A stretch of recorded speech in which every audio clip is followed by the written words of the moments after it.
My name is Alx Veliz, and you may know me as a platinum recording artist.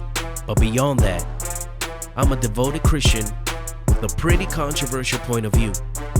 Join me as we discuss faith, music, and current events. This is the Rebelz and Saintz Podcast. The opinions and doctrines expressed on this podcast are specific to the host and guests. They do not reflect the views and opinions of any religious institution. What's going on, my people? This is the Rebelz and Saintz Podcast. Thank you for tuning in. Let me start off by saying, if you are one of those people that hold near and dear tradition and religion and are somewhat afraid of asking the hard questions, this podcast is not for you.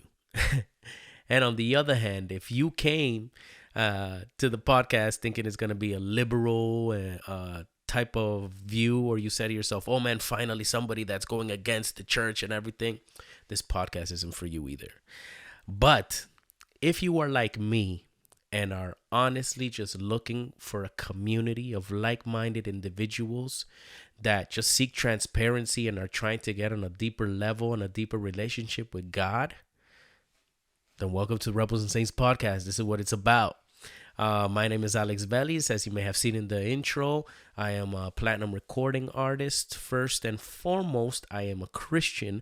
And man, I don't even know where to begin because there's so much to this story. But I think I'm going to begin just relaying why I decided to start a podcast of this nature. I grew up in a very religious community. And I was able to see, the good, the bad, and the ugly within the church community.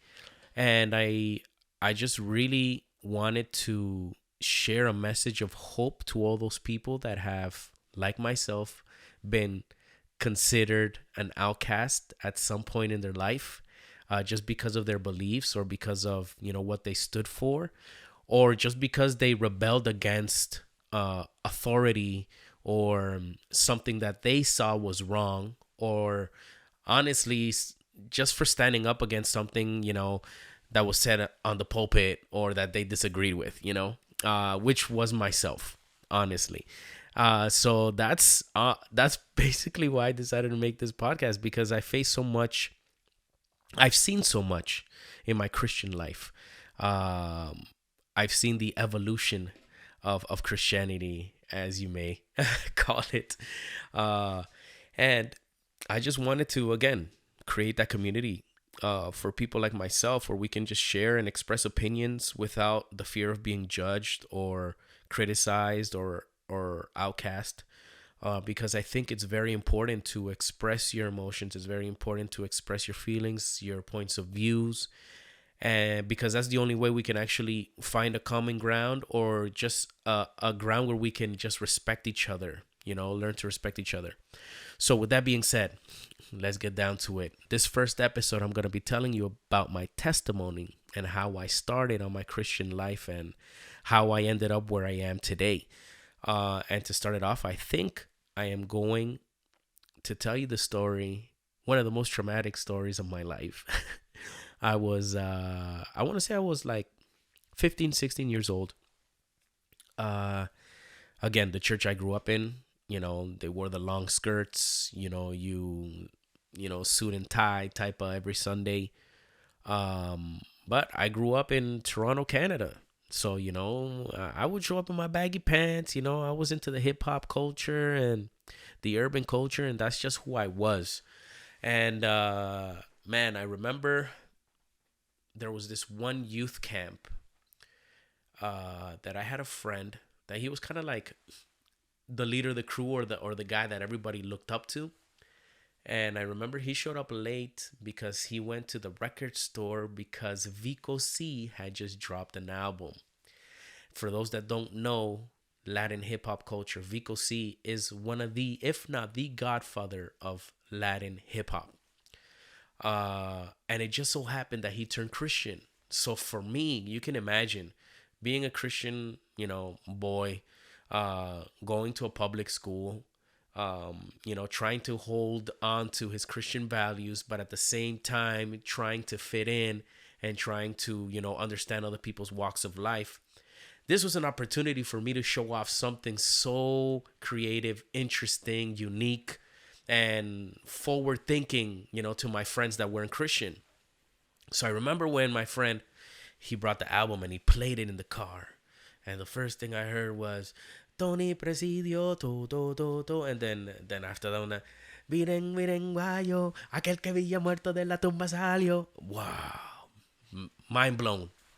That was the moment when I just light switch went on and I was like, yo, this is what I want to do for the rest of my life. I want to make Christian hip hop.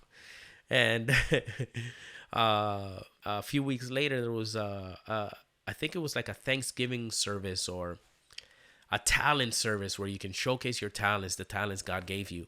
And what did this guy do? This boy, he said, yo, I'm gonna showcase some Christian music. And I got up on that pulpit and I just dropped some hip hop on them. I dropped it on their heads. And I remember hearing crickets. As soon as I stopped, it was just crickets, silence. And I got off the pulpit, went back to my seat. No one, looked at me. No one talked to me. He talked to me. It was very awkward. Once the service was done, I could hear, people talking about my performance and what I sang. And I could hear these people that I grew up with, because this was a community. We grew up together. So these were like, mother and father figures outside of my actual parents, brothers and sisters in Christ, you know what I mean? And all I could hear was, that music is from the devil, that this guy is bringing, unholy music into the temple of God. How dare he? Nah. He's going to corrupt our youth. He's going to corrupt the young. That blah, blah, blah, blah. We've all heard it. But man, at that time, I need you to understand that hip hop back then, they didn't have the Lecrae's, the Triplets. They didn't have the cross movements back then. I don't even remember on the English side what Christian hip hop. Actually, yeah, cross movement existed at that point. The Latin side, there was just Vico C, and then there was like a this whole new revolution of Christian hip hop and Latin Christian hip hop that was beginning to explode. So it was very unacceptable within the Christian church. And that was my first instance of me being considered a black sheep. I remember getting home that night, and it was my first encounter with God, with the Holy Spirit. I remember getting into the bathroom, locking the door, curling up into a ball and bawling my eyes out and saying, God, I don't understand. I feel like this is what I've been called to do. I enjoy doing it. I enjoy worshiping you this way. I have never felt more at home or more in my calling than when I do this. But why is it that the people closest to me don't accept it? And that was the first time I heard the voice of God tell me, my son, because you were not meant for the four walls of the church. And get used to it, because the people within the four walls of the church are going to be the ones that criticize you the most. But don't worry. So they did to my son. And I'm a young kid, man. You know what I mean? And hearing that, it was an out of body experience. It was, I guess you could say, it was my Genesis story. And from that moment, I decided this is what I'm going to do for the rest of my life. I'm going to make Christian hip hop. This is my ministry. So, I remember I told my parents, I love you guys. But this is not the church for me. I got to go find my own church where I can fit in, where they accept what I do. And I ended up leaving.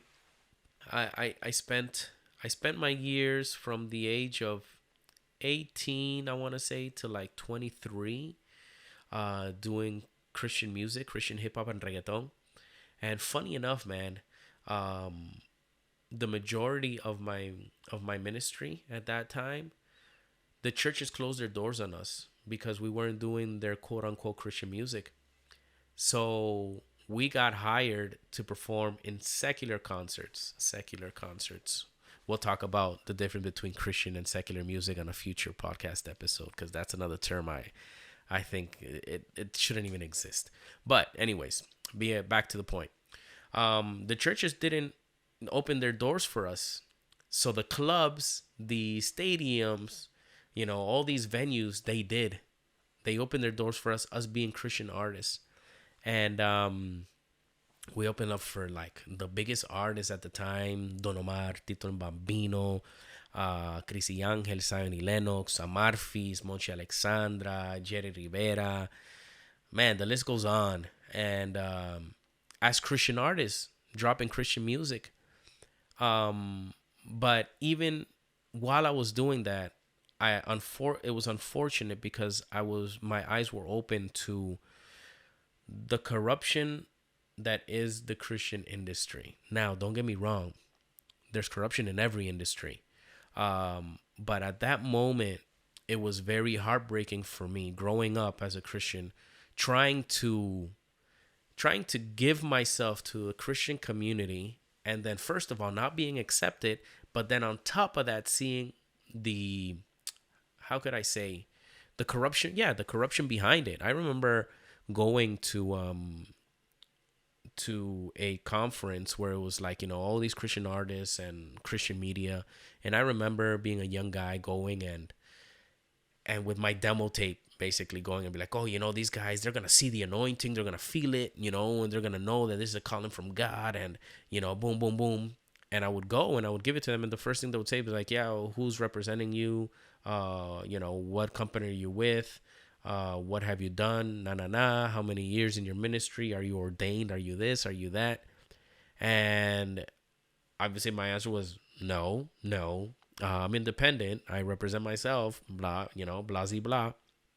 And they'll be like, oh, okay. And they'll take my CD. And as soon as I would turn around, like I would see from the corner of my eye, they would just like throw in the trash, or the other instance, I would see the biggest Christian artists that my parents and, all their friends would be singing at their church, their music. All of a sudden I would see those artists pull up with bodyguards and nobody was able to touch them.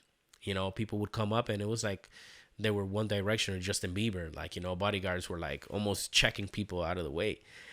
So for me, I was like, yo, what is going on here? But nevertheless, I continued in the ministry. Like I said, I toured for many, many years. But going back to my Genesis story, when God told me that I was meant for outside the four walls of the church, me as a Christian growing up within church, what I understood was, okay, I'm going to do Christian music that it's quote unquote outside of the four walls of the church. It's not accepted within here, but it's still Christian music. It's still, Christ-like messaging. So that's what I thought it was. And it wasn't until I was like 24 where I had a lot of stuff happen to me in my personal life, my spiritual life, which made me kind of stray away. And I thank God for that moment, because it's at those moments where you develop a genuine relationship with God, because it's no longer based on he say or she say, it's based solely on, hey, there's nobody else here but me and you, God. So in that moment when I strayed away, it was like God did not let me leave for long. He just kept ministering me. And he just kept reminding me of that moment. You are not meant for the four walls. Why are you trying to help me? You are not meant for the four walls. So whatever, I came back to church. I couldn't leave God. Like, it was impossible for me to leave him. Like, it just doesn't, it doesn't exist. My life without God doesn't exist. So I remember, finding another church, and just continuing my walk with God away from ministry. You know what I mean? Right before that, I was basically a youth pastor at my local church, the worship leader. But after that moment where I strayed away, I just left everything, and I'm like, yeah, I'm just going to come and receive. I have been giving my whole life. I'm just going to come and receive. And so I did. And in that moment, like I said, I grew spiritually with God. My relationship grew with him. And I actually just started doing music as a hobby. I started, making music, period. Not Christian music, not non-Christian music. Started just making music. I would make a worship song on Monday. Then on Wednesday, I would make a romantic song. I just explored the musical talents God gave me. Fast forward, I got married. Uh, I got a job. I went back to school, graduated, so I got a really good job, and I was blessed, man. I was happy. I remember I got in an elevator one day, and in the elevator, I told God, I'm like, man, God, thank you for all the blessings you've given me. Thank you for my wife. Thank you for my life. Thank you for the house you've given us. Blah blah blah. If the music thing were to never happen, I'm okay with that. And I feel like that was the moment where God was like, you're ready. And man, my life like turned upside down literally overnight.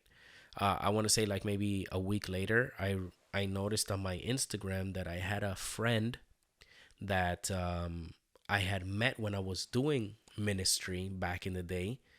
I had met him after I performed at a church in Miami, and when I got off the pulpit, he told me, I want to be your manager.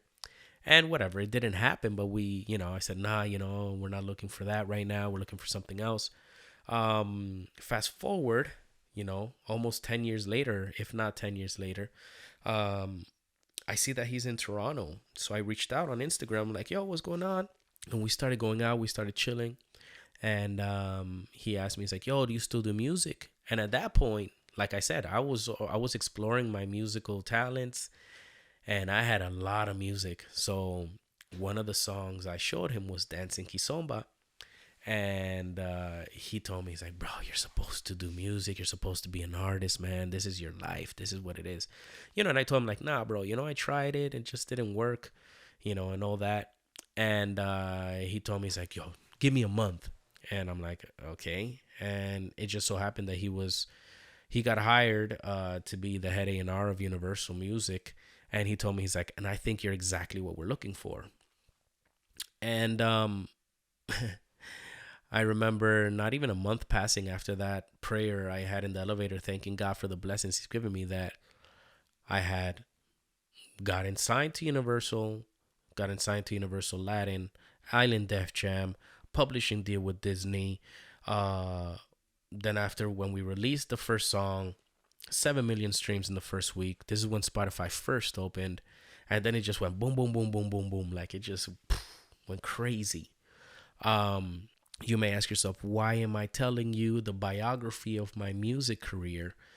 Because I think the music career itself allowed me to open my eyes even more to what my true mission here was. And let me explain. As I started in my professional music career, I realized that the church itself was not accepting what I was doing, because now I had, given my back to the church. I had strayed away from Christ.